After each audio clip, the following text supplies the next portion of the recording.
Uh, Bonjour tout le monde.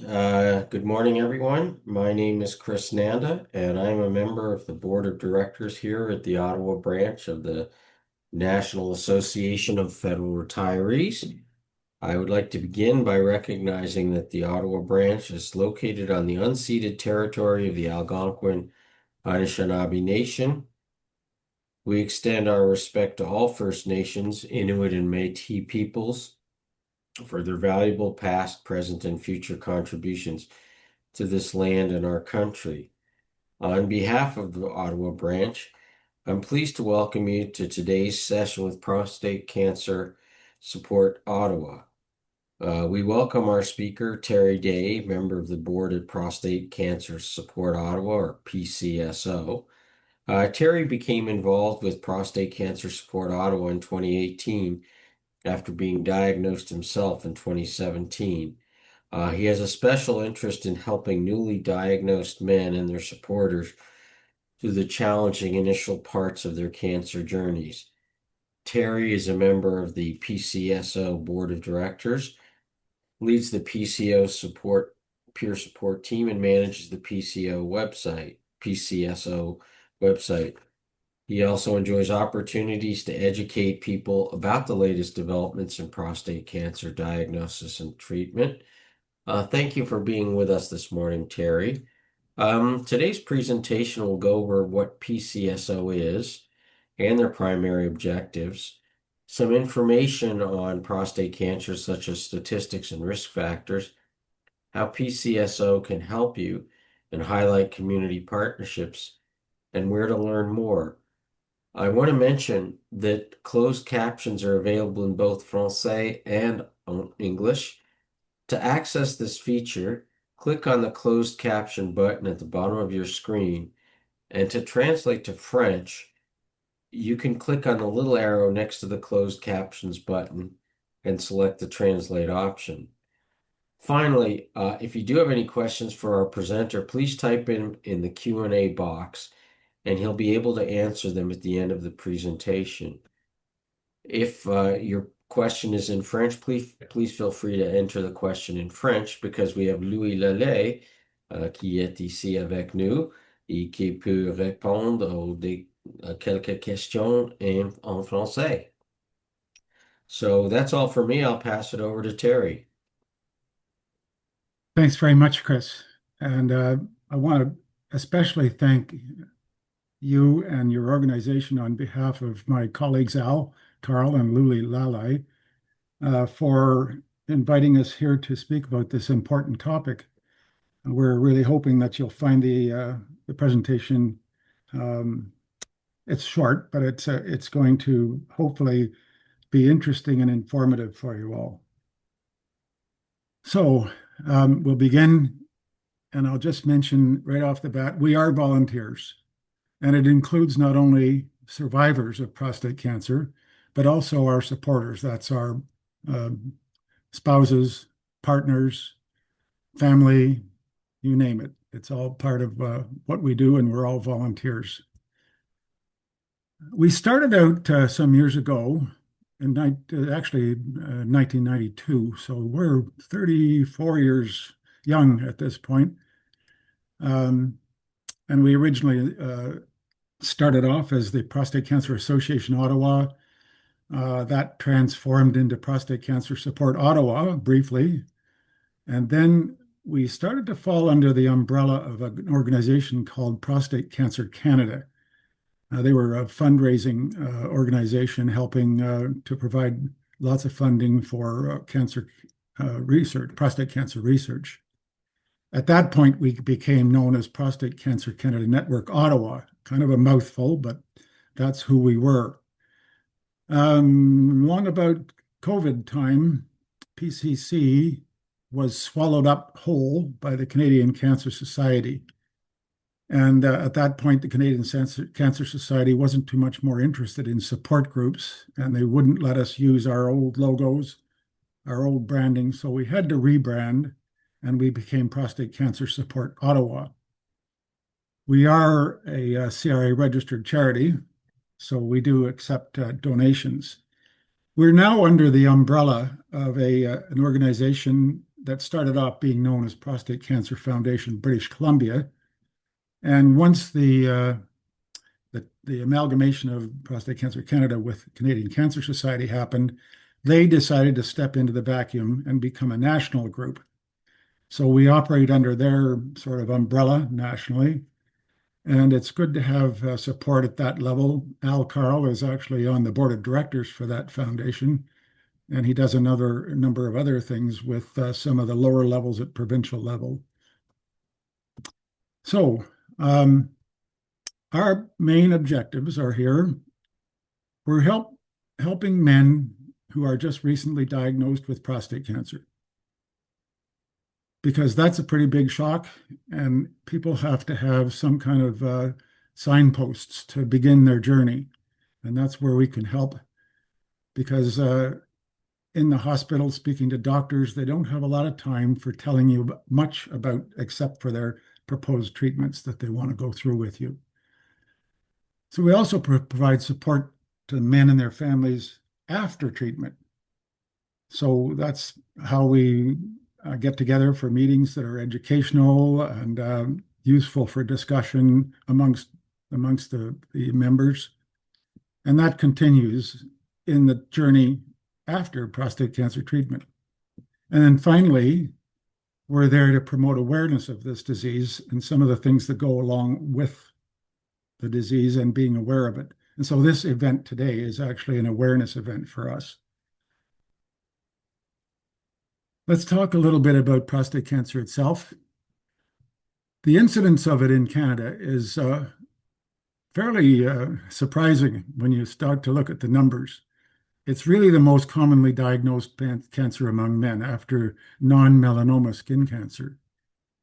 The estimates for 2025 from the Canadian Cancer Society put the number of cases at over 30,000 and something around 5,200 deaths. We've looked at the 26 projections they have, and the number of cases down very slightly, just under 30,000, but the number of deaths is up. And there's a reason for some of that happening, which we'll get to later. But the main thing to take away in terms of how this affects men in Canada is that 1 in 8 men in their lifetime will be diagnosed with prostate cancer. And not to get into a big anatomy lesson, but this just is to help remind you about where the prostate cancer, or where the prostate gland is, just underneath the bladder. And the urethra, through which urine flows, is running right through the middle of the prostate, completely surrounded by the prostate. This diagram, I hope, will be useful when we talk a little bit about symptoms in the next few slides. When we talk about symptoms for prostate cancer, it often has no symptoms, or if they are symptoms, they can actually be similar to those symptoms that you'd experienced with an enlarged prostate, a condition referred to as a benign prostate hyperplasia, or BPH. It can also happen if there is an infection of the prostate or any other urinary tract infection. So the fact that you've got those symptoms doesn't necessarily mean you have prostate cancer, but by the same token, it doesn't necessarily mean you don't. So how do we get to the point of understanding that a person has actually got prostate cancer? How do we screen for that? Many of you will probably already be aware of a test that can be done, a simple blood test for an enzyme that the prostate gland secretes called prostate-specific antigen. It's present in the bloodstream in very small quantities, but detectable. So when does PSA start to be a factor in trying to figure out if a person has prostate cancer? Well, they say the normal level for it is something like 4 nanograms per milliliter. That's a very, very tiny amount. And it's a bit of an artificial number, because let's say a person's had a reading of 6.5 or 7 for 10 straight years of being checked annually. that's not an indicator that the person has prostate cancer. However, for somebody where the PSA test reveals that it's increasing or is increasing more rapidly, then there is a reason to perhaps go and get checked. And I should note here, as it says on the slide, the PSA number naturally increases over time with age. And if you have an enlarged prostate, even if you engage in vigorous activity, so a good 2 mile run isn't a good time to go and get your PSA tested because it's probably not going to reflect your normal levels. But once you have an indicator that the PSA is rising, then it's time to pursue more investigation. My analogy of it is that it's kind of like a check engine light in your car. You see that come on in your car, and you know darn well you're not going to be able to figure the problem out yourself. You've got to go and see your doctor. So the normal types of investigation steps that are needed to go ahead and confirm prostate cancer include uh, an investigation by something called a digital rectal exam. You can feel the prostate right through the rectum wall and get a good sense of whether it's nice and smooth on the outside or if there happen to be some bumps there. Obviously, a biopsy is probably the main final way of determining that cancer is present because you go in, retrieve a number of samples, send them to the lab, and a pathologist will come up with some information which tells you whether or not cancer could be present and maybe how much of it there is. And I should mention MRI technology is advancing quickly and is being used much, much more now in the diagnosis of prostate cancer.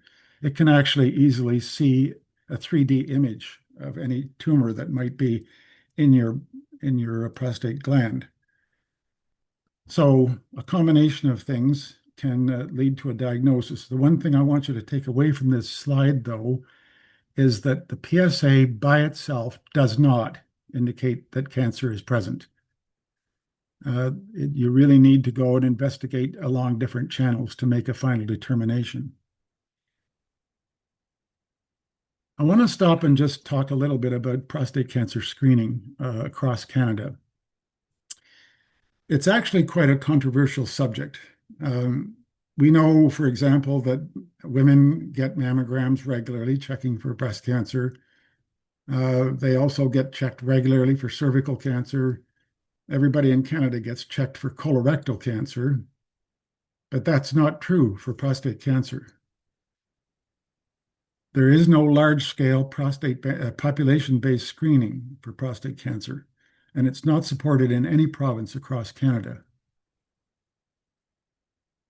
On the other hand, we know from the data that's been collected and studied and commented on and looked at by many different levels of medical expertise that early detection of prostate cancer, just like most cancers, actually saves lives.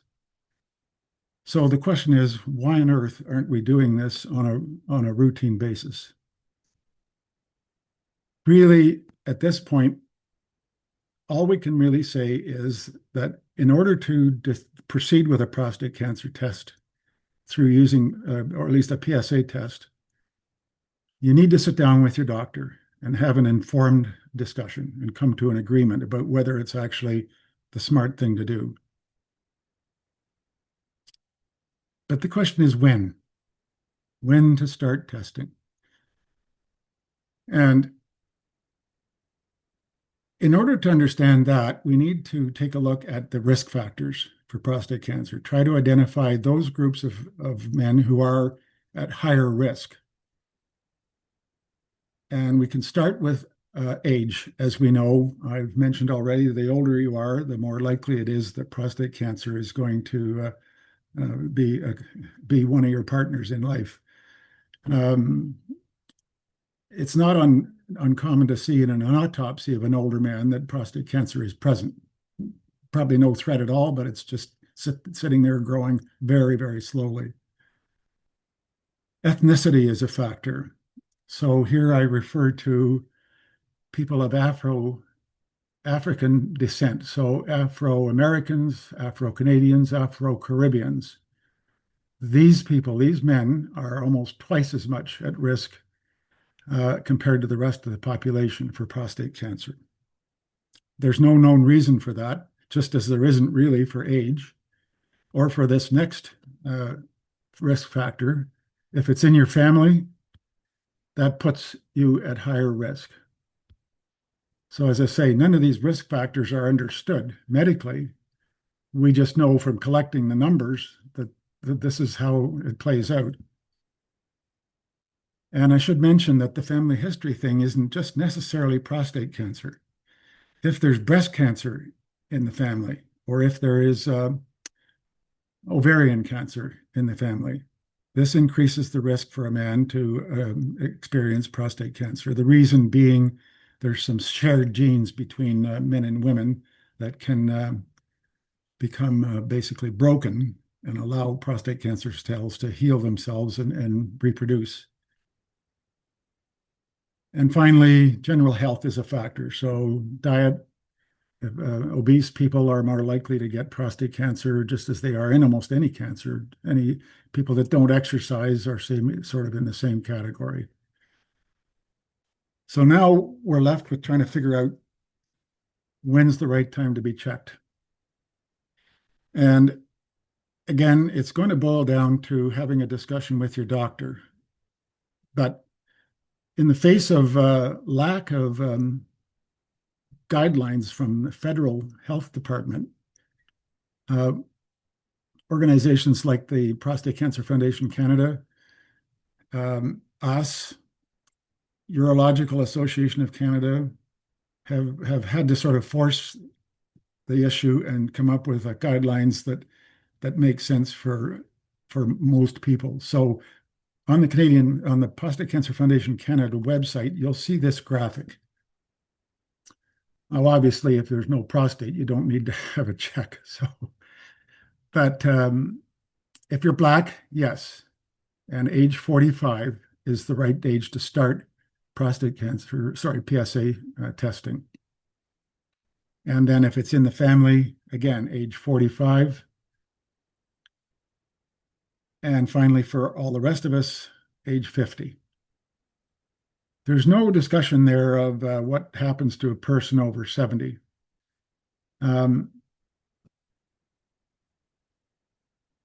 That's partly because there is guidelines in the states that suggest no testing is needed after age 70. But the thing is, if you've been tested since age 50 through talking to your doctor and or a urologist that may be looking after you, that's the time to decide whether testing after 70 makes sense or doesn't. So there's nothing banning that, at least if you look at something else besides the current national guidelines. If there is a diagnosis, then you probably want to, or you probably will hear from a person that you know who's been diagnosed that there's some key bits and pieces that come out of the diagnostic process. And one of them is called the Gleason score. This is a result of the pathologist's assessment in the lab. It basically describes the cancer's aggressiveness on a scale of 6 to 10. When they first built this scale, they quickly realized that scores of 1 to 5 didn't really make sense. However, scores 6 through 10 do make sense. So they apply the results of the biopsy. It's a very key factor in determining what's going to be the right treatment plan. So let's take a look at those numbers from 6 till 10. A Gleason score of 6 is considered a low-grade cancer and likely to grow very slowly. A person with a Gleason 6 score likely will end up on a type of treatment called active surveillance. This is where he would undergo biopsies on a continuing basis every 12 or 18 months, depending on what the doctor calls for, and wouldn't start treatment until it was seen that it was necessary. A Gleason score of 7, that's intermediate grade.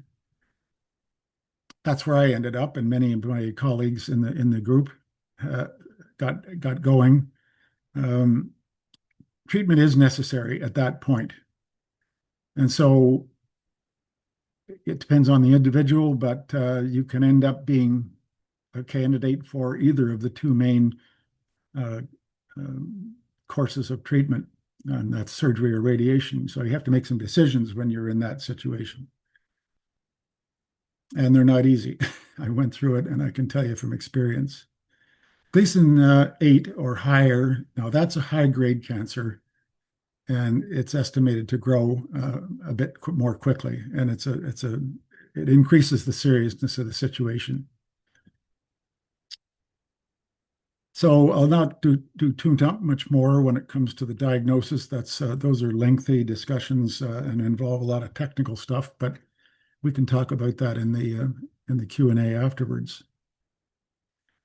Question is, how can Prostate Cancer Canada help? So I mentioned there's decisions that have to be made, and they're not made by the patient himself. They have to be made with their families. There's consequences to each treatment that might happen, and there's emotional issues that arise just because you've heard the word cancer. People end up sitting there saying, I don't know where to start. Especially, I'm not sure what questions I should be asking the doctor the next time I see him or her. We can help with that. We've been through it. These decisions are actually fairly complex. As I mentioned, there's an emotional aspect. The terminology that you'll hear is just a constant stream of acronyms. I won't start on many of them, but it becomes very overwhelming.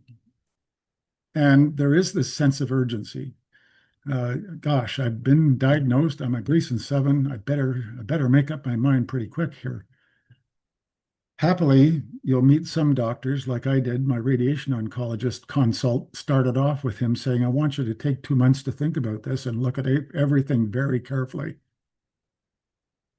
It just seems to happen that when you talk to the surgeons, they're saying, hey, I got an opening 3 weeks from now. Do you want to decide for surgery?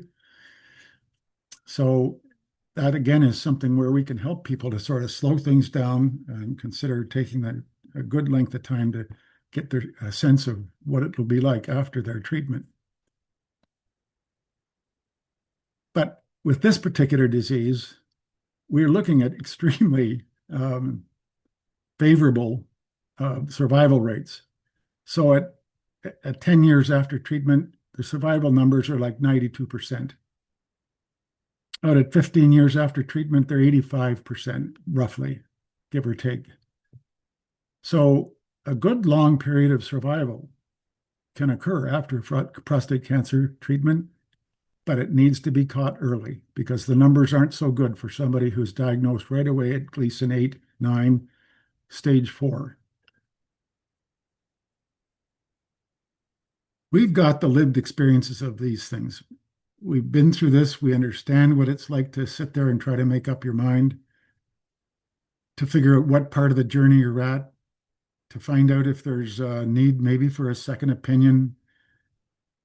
And we do that by sharing our stories. That's the real power of what we do. It's a complex process, as I mentioned, and we've been there. We've done that.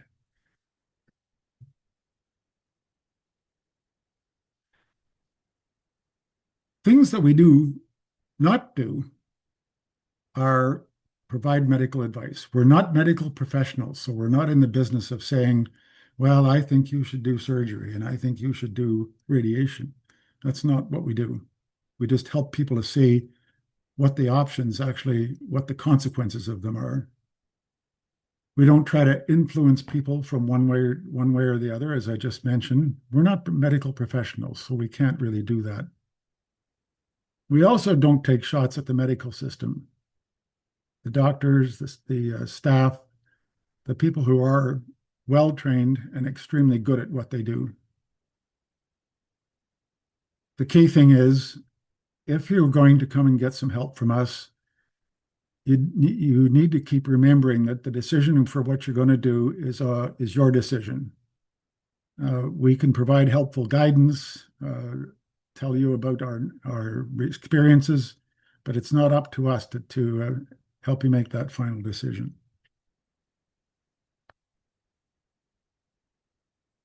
So what do we do? We have monthly meetings.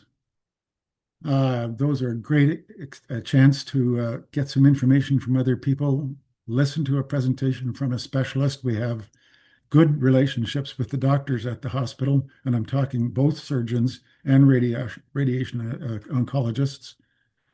And we can often get them for guest speaker, and they're extremely well attended, and we could learn a heck of a lot that way. We can be on the phone with anybody who wants to come and talk. I usually end up screening new people. And then on my team, I have people with a range of different prostate cancer experiences. And I will ask one or two of those folks to deal with a new person. We do sharing sessions. We're doing one of those tomorrow evening. This is an unstructured, no agenda, but moderated session where people can exchange ideas, questions, opinions, stories. It's usually again, well attended, and it's useful, very useful for brand new people, especially. And as I mentioned, I try to match up people with in the group who may have a similar situation to a new person. Our main meeting every month is on the third Thursday of the month, except for July and August. And we, since COVID, conduct all our meetings in a hybrid format so that people can be there at the meeting in person or they can join by Zoom. And we do that at the Maplesoft Jones Center. It's a center built and paid for by the Ottawa Cancer Foundation. It's just at the corner of Alta Vista and Industrial, right across from that large Canada Post building. Our meeting agenda would start off at around 5:30 with a mix and mingle session of about half an hour. Everybody gets a coffee and a donut. Al will stand up at the beginning and maybe have some business announcements, and then we'll either welcome a speaker from shortly after 6 until we have to start putting coffee cups away at around 10 to 8. And that's always explained on our website, which I can show you towards the end of the presentation here. I've mentioned the guest speakers, the different presentations that we have on topics, health and wellness. We had a guy last year who talked to us about preparing for end of life. A very well done presentation. And as I mentioned, we have sharing sessions where it's just a basically open forum for discussions. We have a second meeting every month. Oh, by the way, excuse me for missing that. Spouses and partners are welcomed, and in fact, we really encourage them to come to our in-person meetings or online. We have another meeting every month on the first Thursday of the month, and this one is strictly a social drop-in. There's no agenda. We run from 6 until just before 8. We just sit, relax, socialize, talk about going to the cottage in the summer, going on a cruise, politics if you want, but it's just meant to be an unstructured and relaxed kind of way to get together. And if you can, bring along some snacks so that everybody can have them with their coffee. So that's on the first Thursday of the month. Next one of those, I think, is June 4th, if I'm not mistaken. We do hook up with a number of local organizations. Obviously, as I mentioned earlier, the Prostate Cancer Foundation Canada in Vancouver. We're under their umbrella. We connect with the Ottawa Cancer Foundation folks at the Maplesoft Jones Center. They're very supportive. It's a beautiful facility. It's just made for meetings, and it's really a good place for us to have our activities. We're closely connected with the Ottawa Hospital Foundation for a number of reasons. We do make donations to the hospital occasionally, and we talk to them about getting guest speakers from the medical staff at the hospital. We connect up with the Motorcycle Ride for Dad, which is strictly a fundraising organization for prostate cancer research. But for example, in early June, June 6th is the next ride. We are invited to go out and provide sort of an honor guard, a vanguard, if you wish, of cancer survivors to wave to the riders as they leave on their ride for the day. We connect up with a small fundraising group in Winchester, the Black Walnut Support Group. They are very involved in this Winchester and District Memorial Hospital free PSA clinic every September. September is Prostate Cancer Awareness Month. And the Black Walnut Group, along with the Ride for Dad, are involved in getting that up and running every year. It's an interesting event. We've seen as many as 350 men show up and line up, go in, get their blood taken, and then the next day, or maybe even earlier, be able to see the results on the MyChart system operated by the Ottawa Hospital. The Canadian Cancer Survivor Network, not so much anymore, but they're useful in terms of trying to put together support for many other types of cancer. And then the Canadian Cancer Society is a very good source of statistics for us to figure out what's happening in the prostate cancer world. You can contact us on our website, which the link is there, and I'll show you in a minute what it looks like. You can send us an email at the info@ address there. You can leave messages on our business line. We don't have somebody at that number 24/7, so we just take messages and then call within 48 hours back. We also have a PO box out in the West End, which we check occasionally. So let's look just briefly at what our website looks like. You can see we have how to join as a member, information on our meetings and events. Over on the far right side, there's a very good resources page. The front page of our website talks Harry, about. we can't see the website. Oh, okay. Sorry You about you have to restart that. the share and share the website screen. Yeah, you're right. Sorry about that. Okay, we'll just go back to this slide here. Okay. I'll mention again, as Al suggested, the Prostate Cancer Foundation Canada website. This is a good spot to find any website in Canada, any prostate cancer support group in Canada. And there are something like 70 of them. And that includes a number of virtual groups that they established, one for advanced prostate cancer, one for people on active surveillance, a partners website, BGTQ. There's two or three more that they established. And so if you knew somebody in Halifax, let's say, that was just recently diagnosed, you could send them to this website and they would be able to find a group in Halifax. And so basically, that's what I wanted to get across. I thank you for your time, and I'm looking forward to having some questions that we can answer. Thank you very much for that informative presentation. There's one question right now in the box. I have a couple that I'll ask to start. One of the things I'm just wondering is there anything you can do to reduce the risk of prostate cancer in terms of preventative? I mean, you can't eliminate, but reduce it.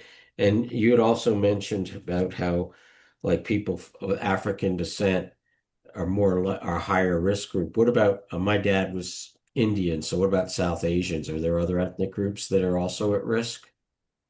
Um, there is, well, first of all, I'll answer the first question first. Remember, there's no known cause for prostate cancer. Um, those risk factors that I mentioned are simply a gathering of data of what happens to people. It's not representative of understanding how prostate cancer occurs in the first place. So, if you're an older man, you can't do much about that. If you happen to be black, you can't do anything about that.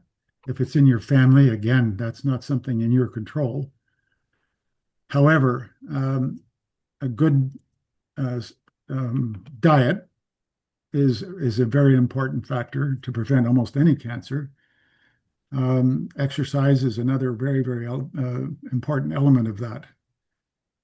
But we don't know. We can't say categorically that good diet and a good strong exercise program actually prevent any cancer, never mind prostate cancer.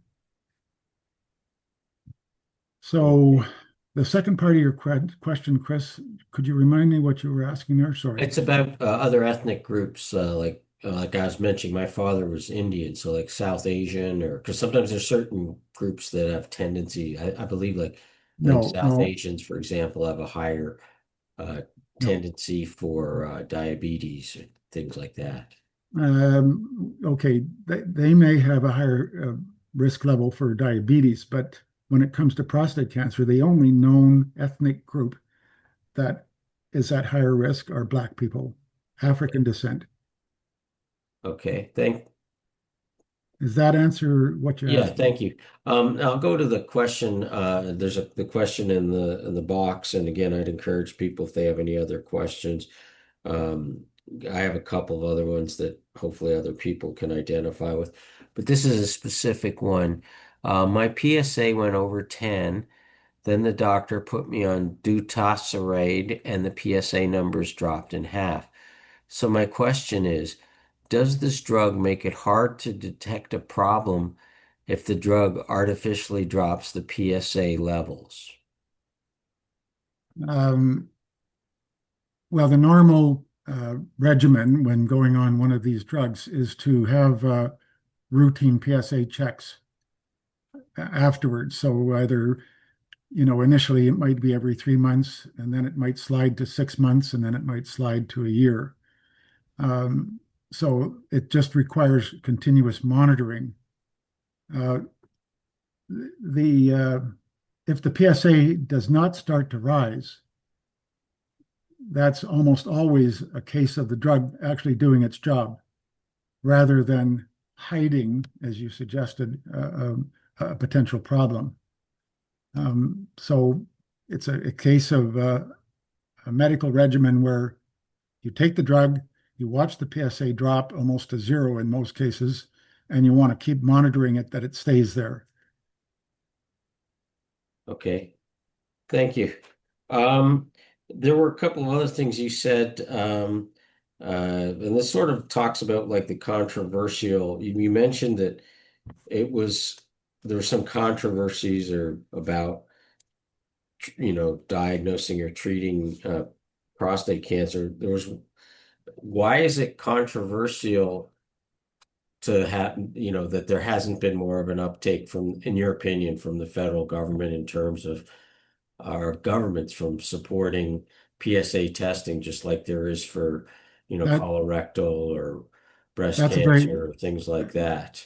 yeah. Um, and also, why wouldn't you continue having a test after the age of 70? Okay, first question first. There is a history there, which I didn't really talk about in the presentation, and I have in the past. So let me just run over this quickly. Um, Guidelines for doing these tests were reviewed by a joint US-Canadian task force in 2014. After some amount of time of sitting around the table, they came out with a recommendation against all testing. No routine testing for PSA. So Canada walked away and let that be their set of guidelines, and the USA did that for themselves. About 4 years later, in 2018, the statistics were starting to pile up against the notion of not doing routine population-based testing, especially the number of cases of stage 4 cancer showing up and subsequent mortality rates, which were rising. This was clear evidence uh, from all medical viewpoints of a problem with the guidelines. So at that point in the US, they softened their stance from no testing at all to saying that for men between ages 50 and 69, there should be an informed discussion with the family doctor to decide if testing made sense. And no testing before and no testing after is what they stuck with. And those are the national guidelines from the federal government in the United States right now. Where is Canada? We're still stuck with the results of the 2014 guidelines. About the only happy news here is that Mr. Carney's new health minister became aware of that quite quickly after he was installed and has cracked the whip and told that task force in Canada to get busy and review the guidelines and come up with something that's more current. So I mentioned the Urological Association of Canada. They've developed guidelines. They've written reports. They're very much in favor of routine PSA testing, but they are not represented as subject matter experts on that task force, which is a kind of a shocking bit of information. But when you stop and think about it, they have a vested interest in setting up such guidelines because it's their business. So we're in a waiting stage right now, and that's why I mentioned that an organization like Prostate Cancer Foundation Canada decided to come up with something that made sense in the interim before we get revised guidelines published at the national level. This has repercussions all down the line. I mean, you take that free PSA clinic it's done in Winchester, and you wonder why men drive all the way from Ottawa to go get a free PSA test. Is it because they don't want to pay $50 a year to get one in Ottawa? We asked some of those men last year, why, first of all, where are you coming from? And secondly, do you have a family doctor? Well, 90% of them said that they do have a family doctor.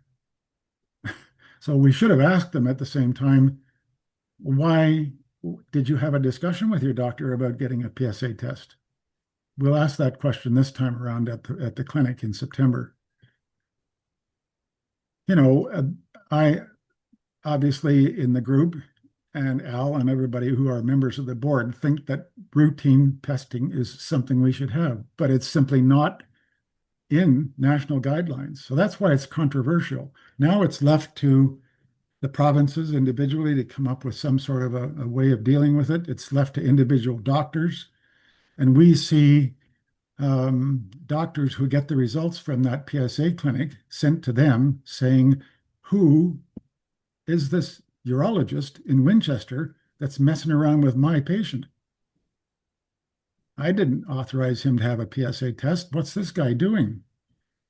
So, you can sort of see the reasoning for the controversy that exists. I hope that answers your question, Chris. Right. So it's more a question of the costs, and it's not deemed to be as much of a risk. It's not worth is it more of an economic? Well, at $50 a test at a lab, a Life Labs or even some of the other labs, it's kind of inexpensive insurance in my view. So it's really more a case of wanting the federal government to come out and say, yeah, we support routine testing. The provinces then would be left with the idea of whether they would pay for those tests or not. And so, for example, if a Life Labs test is done, it usually costs 45 or something like that dollars. It's sometimes a little higher. And if that same test was being done under the auspices of a program in Ontario, for example, of all men or men in certain age categories being tested right routinely, they could probably bring the bulk price of that test down to something under $10. So, yeah, there's an economic thing to it.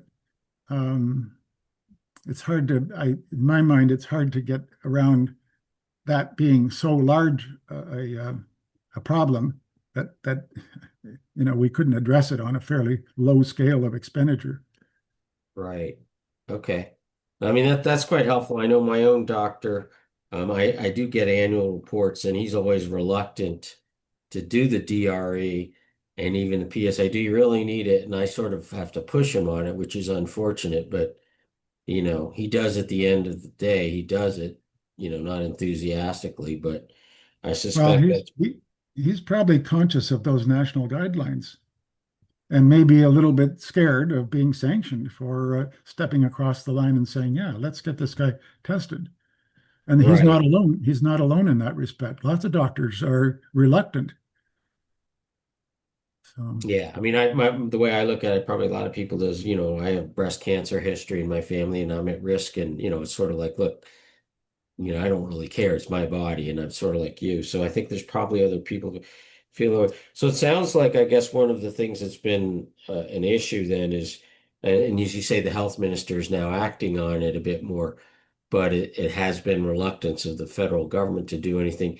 Is there anything that individual NAFR members can do to help out in terms of lobbying or whatever to encourage them to make it more mandatory or improve the guidelines? well, sure. We've considered approaching our MLA and marching to the Ontario government in Toronto and saying, "Come on, we got to get this changed, at least for Ontario." I'm sure there's movements that are similar to that in other provinces. Um, it's hard to move a big boulder like that, though. It's So, you know they're still so if waiting people on. wanted to help out, maybe would it be possible to maybe they should send you an email or go to your website? You might have some like, you know, sample text that they could use to communicate to their politicians. I'm going to let Al take a shot at that. Okay. Okay, so there are two particular provinces, BC and Ontario, do not pay for a PSA test. All the other provinces, if you can get a medical practitioner to authorize a requisition, the province will pay for it. A number of the national groups, Prostate Cancer Foundation, Canadian Cancer Society, and a number of others, Movember, we are trying to approach and we're targeting the Ontario government first.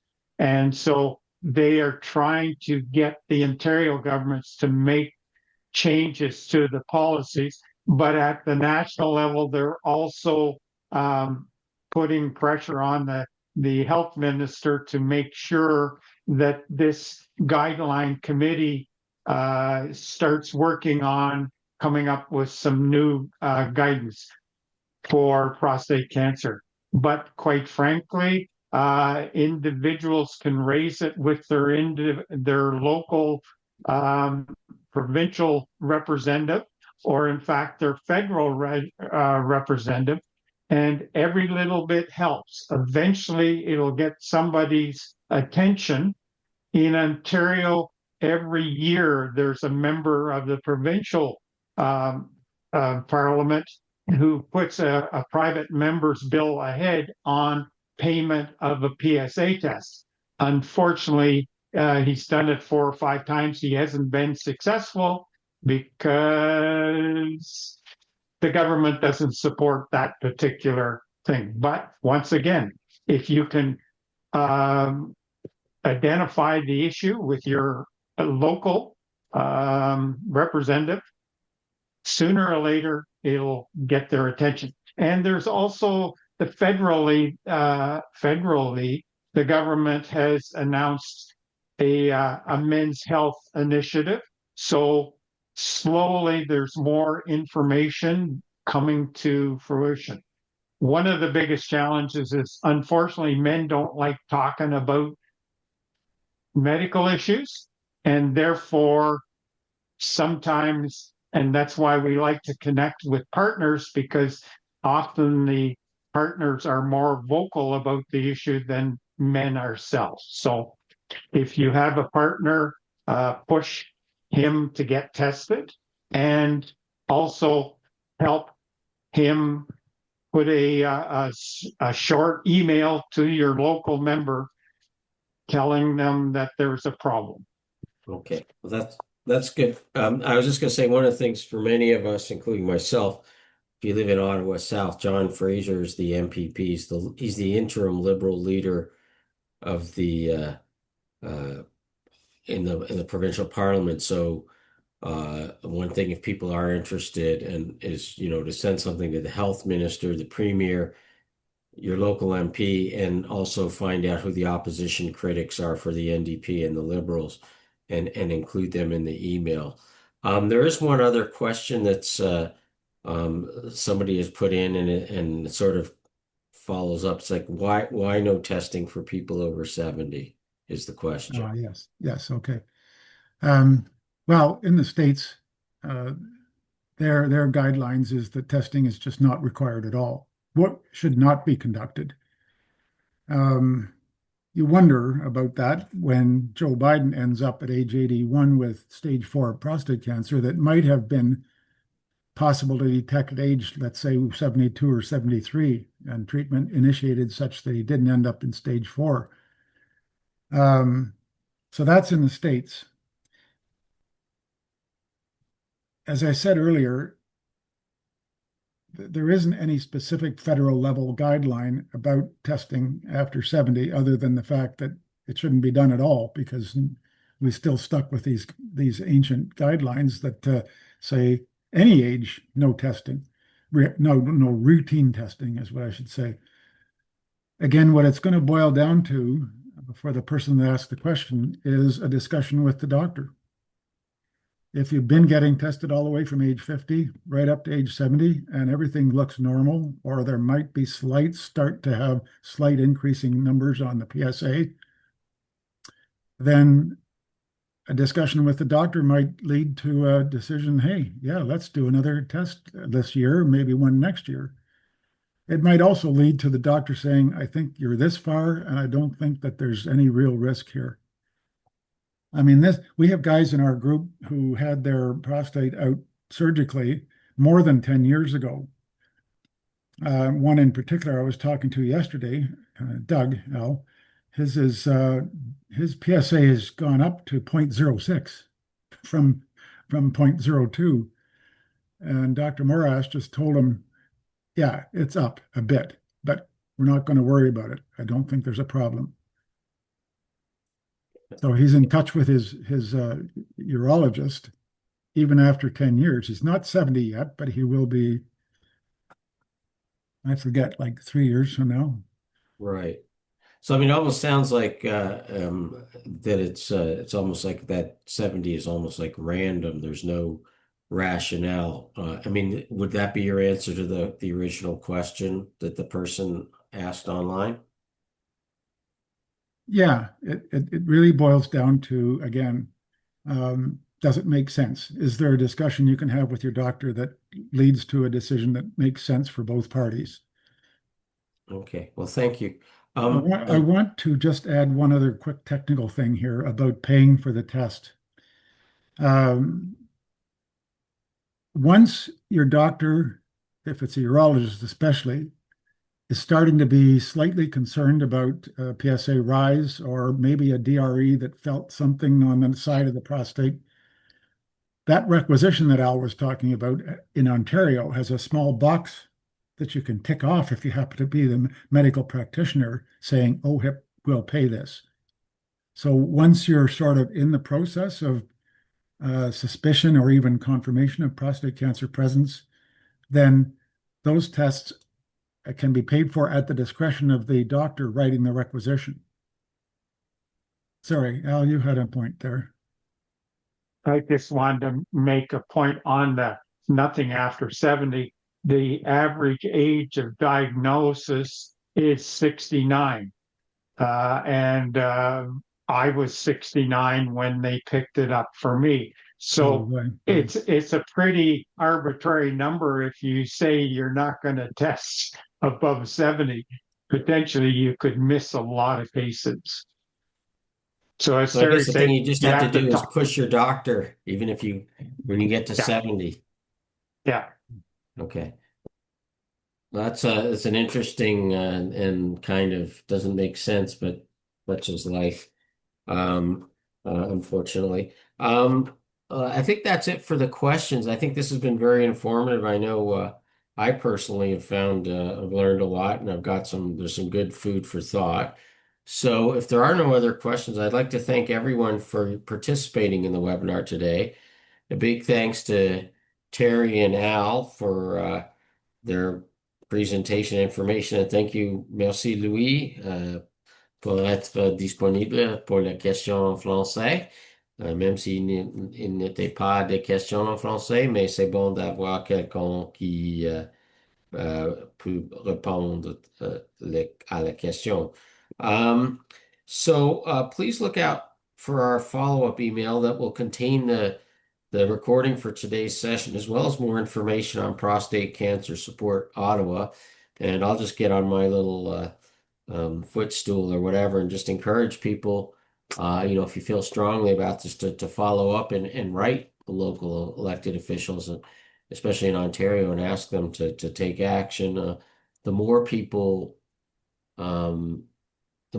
actually, correspond. Every correspondence that an elected official receives represents like, I don't know, a lot more people who have that issue. So just a reminder as well that you can invite non-members to attend our webinars and try us out as guests. And to register for upcoming webinars, please visit the Ottawa branch website at nafrottawa.com. That's NAFRO or NAFRottawa.com. And also mark your calendars for June 10th, which is going to be NAFR Day at the ballpark to see the Ottawa Titans in action. There will be there's a discount available for it. It's also business day, so there's going to be people who are working there, so we retirees can just go and enjoy ourselves and not have to worry about going to the office. So thanks again. Merci beaucoup. Chris, thank you much again for the opportunity to join you today. Thanks. Merci beaucoup. Bonne journée. Au revoir. Au revoir. Ouais.